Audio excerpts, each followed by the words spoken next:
Welcome to Esoteric Guardian. Today we delve into one of the darkest and most controversial texts in history, the Grimoire of Pope Honorius.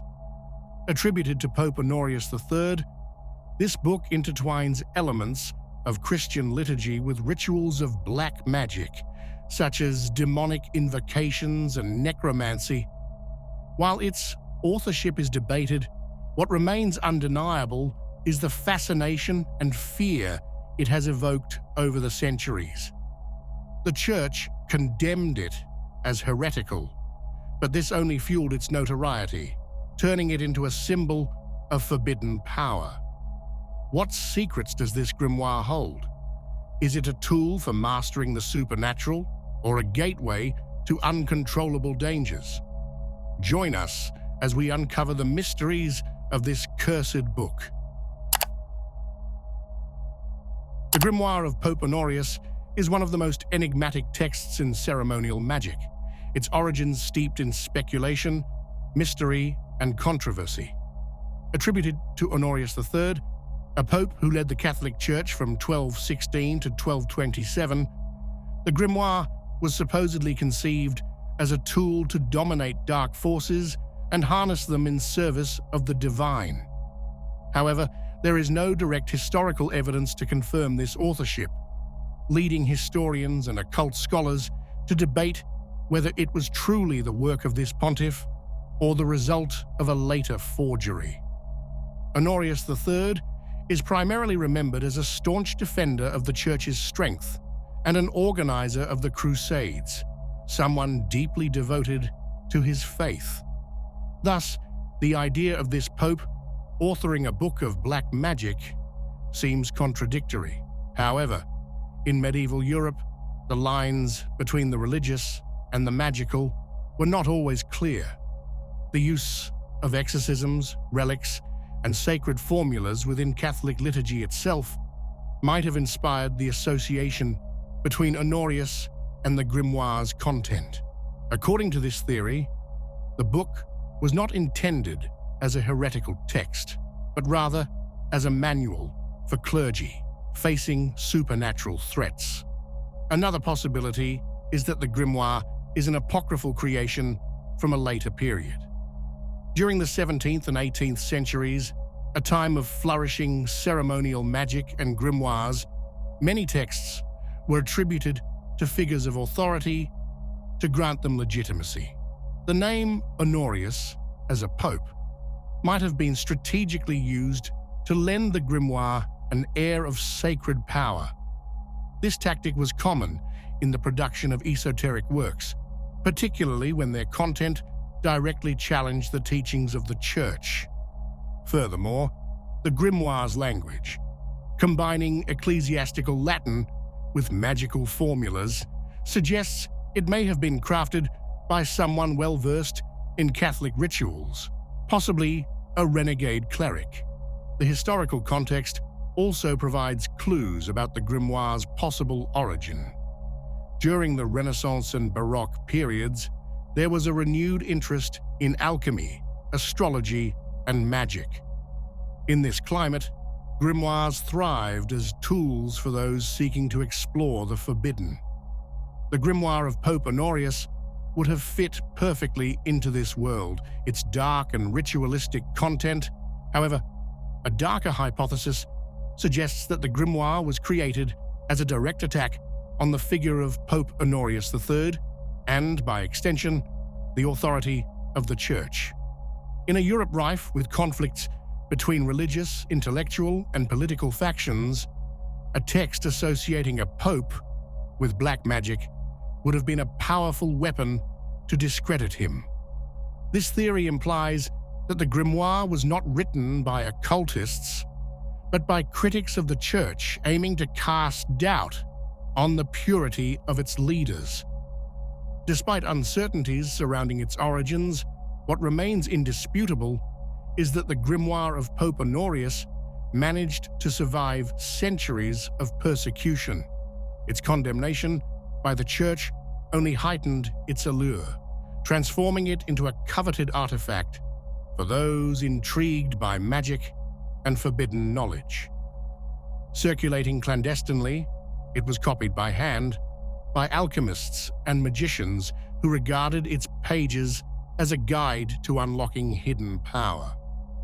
The origin of the Grimoire, therefore, is not merely a historical question, but also a reflection of the enduring power of myth. Whether it was a genuine work of Honorius III, a Renaissance forgery, or a political attack, this text became a symbol of the eternal struggle between the sacred and the profane, between official knowledge and forbidden power. Was it truly the work of a pope seeking to control the supernatural, or the product of a world that blended religion, magic, and politics? The answer, much like the book itself, remains shrouded in mystery. Meanwhile, let us continue exploring. The Grimoire of Pope Honorius reaches its most controversial point in the section dedicated to demonic invocations and pacts. Here, precise rituals are outlined for contacting specific entities from the underworld, drawing them into the earthly plane, and bending them to the magician's will. These practices have cemented the Grimoire's reputation as a dangerous work, as they engage with forces that, as the text warns, will always seek to exceed the practitioner's control. The process begins with the meticulous preparation of the ritual space. The magic circle is the centerpiece, drawn on the ground with consecrated salt and reinforced with sigils and divine names such as Adonai or Elohim. This circle serves as a spiritual barrier, protecting the practitioner throughout the ritual. The environment is completed with candles, incense, and consecrated tools such as a ritual dagger or staff, used both to channel energy and symbolize the magician's authority. Each demonic entity in the Grimoire serves a specific purpose, such as offering forbidden knowledge, bestowing riches, or influencing the behavior of others. Among the most notable figures are Lucifer, Beelzebub, and Astaroth, whose invocations are accompanied by their unique sigils. These sigils, carefully reproduced on parchment or consecrated surfaces, act as astral signatures that establish the connection to the desired entity. Once the sigil is prepared, the practitioner must recite Latin formulas, carefully transcribed in the Grimoire, blending fragments of Christian prayers with esoteric invocations. When the entity responds to the invocation, usually in an intangible form or through subtle manifestations, the magician proceeds to negotiate a pact. This agreement may include specific requests in exchange for symbolic offerings such as black candles, rare incense, or even more complex promises.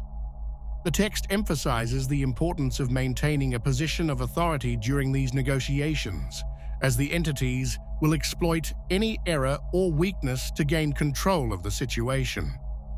The Grimoire also warns of the inherent risks of these practices. The entities, though constrained by the ritual, are described as cunning and dangerous. If the practitioner errs in recitation, sigil design, or the ritual's closure, they may face devastating consequences, ranging from spiritual attacks to losing control over the summoned entity. This section of the Grimoire of Pope Honorius illustrates the delicate balance of power between the practitioner and the forces they seek to command, offering both a path to immense power and the constant threat of peril. If demonic invocations are the heart of the Grimoire of Pope Honorius, the section dedicated to protection against these same forces serves as its shield. After detailing how to summon dark entities, the Grimoire meticulously outlines the methods needed to ensure these forces remain under control and do not turn against the practitioner. This dual focus not only highlights the inherent dangers of ceremonial magic, but also underscores the importance of conducting these practices with precision and respect. The text emphasizes that preparation begins well before any invocation. The first line of defense is the magic circle, a spiritual barrier that separates the practitioner from the supernatural realm. This circle is not merely a symbolic drawing. It must be crafted with consecrated salt or holy water and reinforced with divine names and geometric figures such as pentagrams or hexagrams. Within this secure space, the magician places consecrated ritual tools such as amulets and talismans, which serve as additional shields against malignant energies. The Grimoire provides detailed instructions on creating these protective amulets. Using noble metals or high-quality parchment, the practitioner must inscribe specific seals combined with sacred names. These items, consecrated through prayers and rituals, can be worn by the magician or strategically placed around the ritual space. Some seals mentioned in the Grimoire are designed to repel specific entities, while others act as general barriers against any malevolent force. Protective prayers and formulas play a fundamental role in this section. Adapted from psalms and biblical fragments, these recitations not only purify the environment, but also bolster the magician's spiritual authority. For instance, Psalm 91, renowned for its ability to ward off unseen dangers, is modified with specific invocations to enhance its potency in a ritual context. Furthermore, the Grimoire carefully details the steps required to close a ritual properly, ensuring that summoned entities are returned to their original plane. This involves a cleansing process using holy water and incense, accompanied by ritual words that sever any lingering connection between the magician and the entity. This final step is crucial. A poorly closed ritual can leave openings for unwanted energies, exposing the practitioner to unpredictable consequences. The section on protection not only demonstrates a deep understanding of the dangers inherent to the supernatural, but also offers a pragmatic approach. While the Grimoire is undeniably tied to dark practices, it does not glorify risk, but instead equips the magician with the necessary tools to manage it. This duality, teaching both how to summon and how to shield, reinforces the ambivalent nature of the Grimoire of Pope Honorius, a book that grants access to immense power, but always under the looming threat of great cost if mishandled.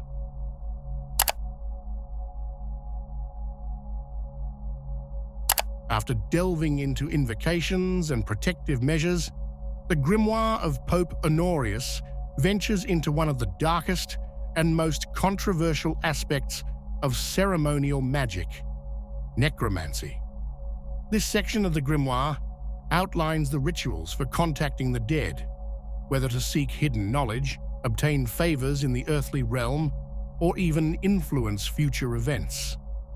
Unlike demonic invocations, the focus here is on interacting with human spirits who have crossed to the other side, but whose influence lingers in the material world.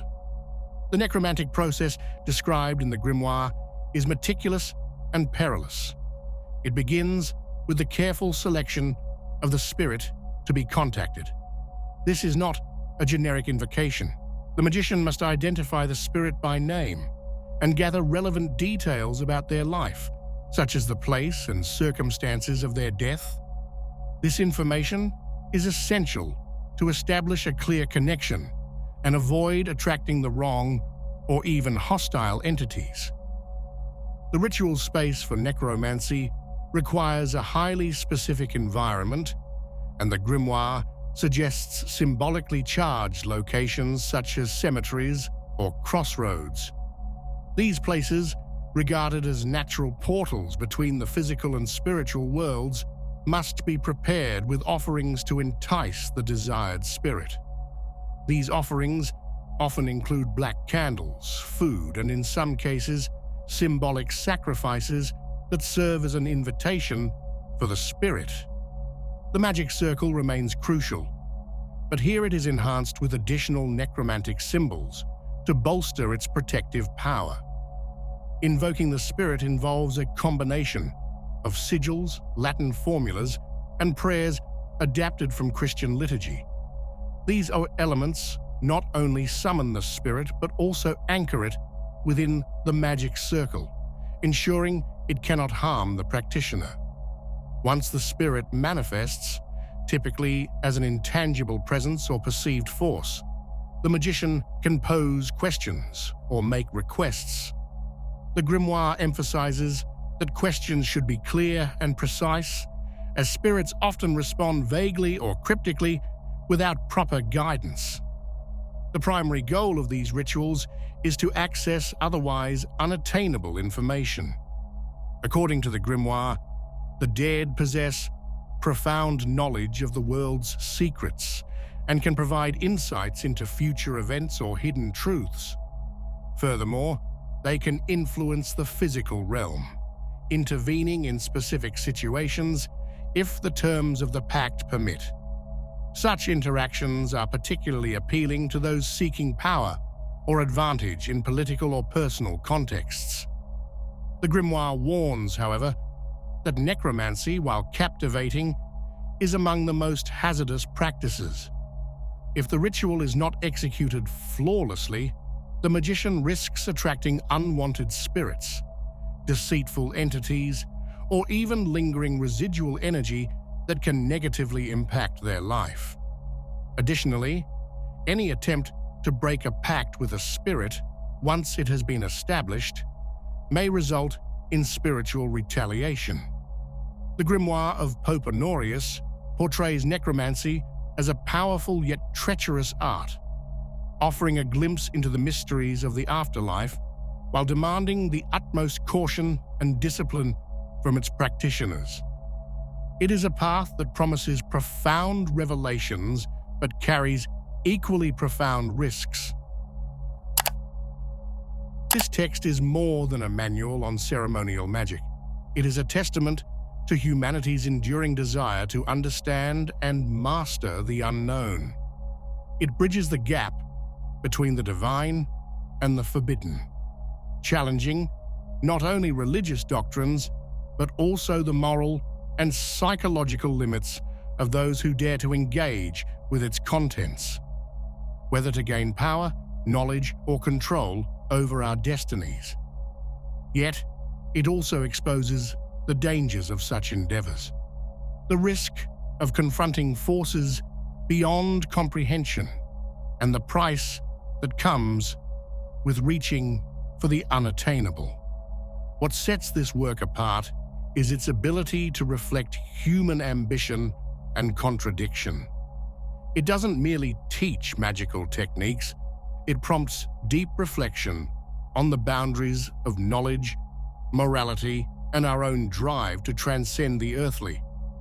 It serves as a reminder that with great power comes even greater risk, and that navigating the hidden mysteries of existence demands caution and responsibility. Ultimately, this book is as much a warning as it is a guide. It illustrates that tampering with the unknown can open doors that may never be closed. Perhaps this duality, the allure of limitless knowledge and the threat of its cost, is why it continues to fascinate and endure. If you found this journey into the occult compelling and wish to uncover more hidden truths, be sure to like and subscribe. Together, we'll continue to explore the mysteries that lie beyond the veil. Until next time.